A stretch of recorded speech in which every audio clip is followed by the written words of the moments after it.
Shalom, selamat pagi. Video ini berisi tentang pembahasan latihan soal tema 5, subtema 2, halaman 125 sampai dengan 126, Bupena 5B. Silahkan disimak dan jangan lupa di subscribe ya, supaya tidak ketinggalan dengan video-video selanjutnya. Bupena halaman 125, latihan muatan bahasa Indonesia KD 3.7.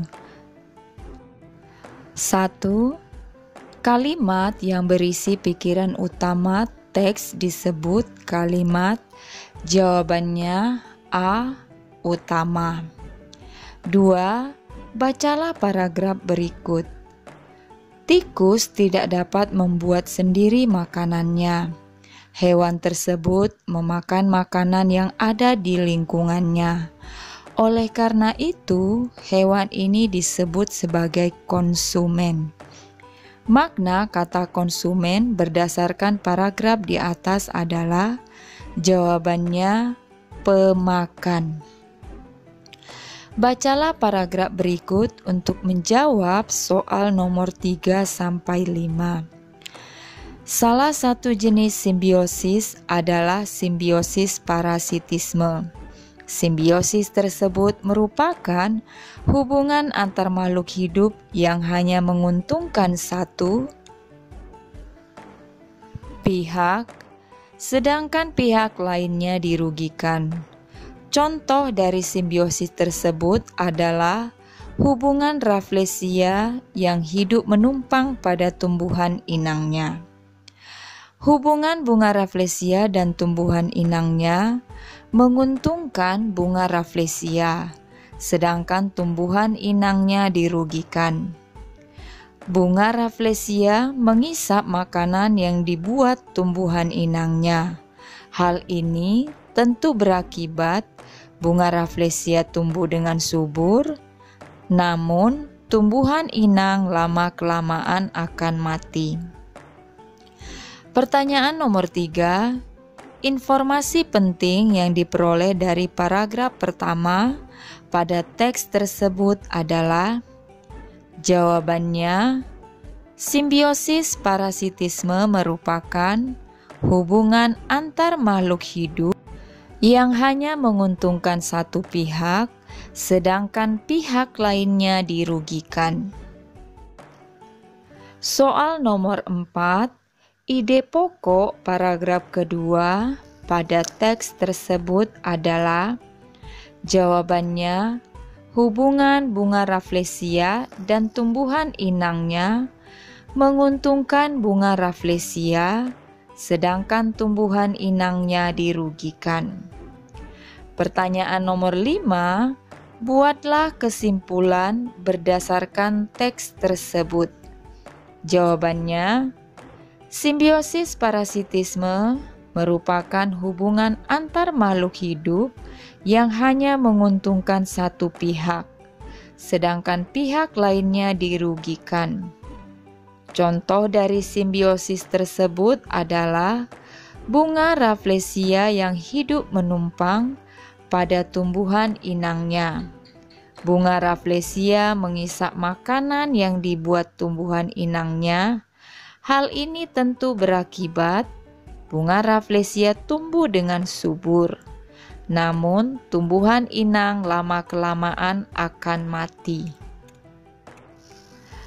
Bupena halaman 125, latihan muatan IPA KD 3.5. 1. Perhatikan rantai makanan berikut. Ada gambarnya di buku Bupena 5B halaman 125. Makhluk hidup yang tepat untuk mengganti huruf X adalah jawabannya D. Ular. 2. Makhluk hidup dalam rantai makanan yang dapat melakukan fotosintesis berperan sebagai jawabannya produsen. 3. Jenis simbiosis antara nyamuk dan manusia adalah simbiosis, jawabannya parasitisme. 4. Gambarlah rantai makanan yang terdapat di hutan dalam bentuk bagan. Jelaskan aliran energi yang terdapat dalam rantai makanan tersebut. Jawabannya, bagannya mulai dari tanaman dimakan ulat sehingga energinya berpindah kepada ulat. Ulat dimakan burung kecil, energi dari ulat berpindah ke burung kecil. Burung kecil dimakan oleh ular, energi dari burung kecil pindah ke ular. Ular dimakan elang, energi dari ular pindah ke elang, dan selanjutnya elang akan mati dan akan diuraikan oleh pengurai. Energi akan berpindah kepada pengurai. 5. Jelaskan jenis simbiosis yang terjadi pada nyamuk dan manusia. Jawabannya, nyamuk diuntungkan karena mendapatkan zat makanan berupa darah manusia, sedangkan manusia dirugikan karena kulitnya menjadi gatal, bahkan dapat tertular penyakit dari nyamuk. Sehingga hubungan antara nyamuk dan manusia merupakan simbiosis parasitisme. Bu Pena halaman 126, latihan muatan SBDP KD 3.3. 1. Berikut tarian dengan tema gerakan hewan, yaitu tarian. Jawabannya C. Merak. 2.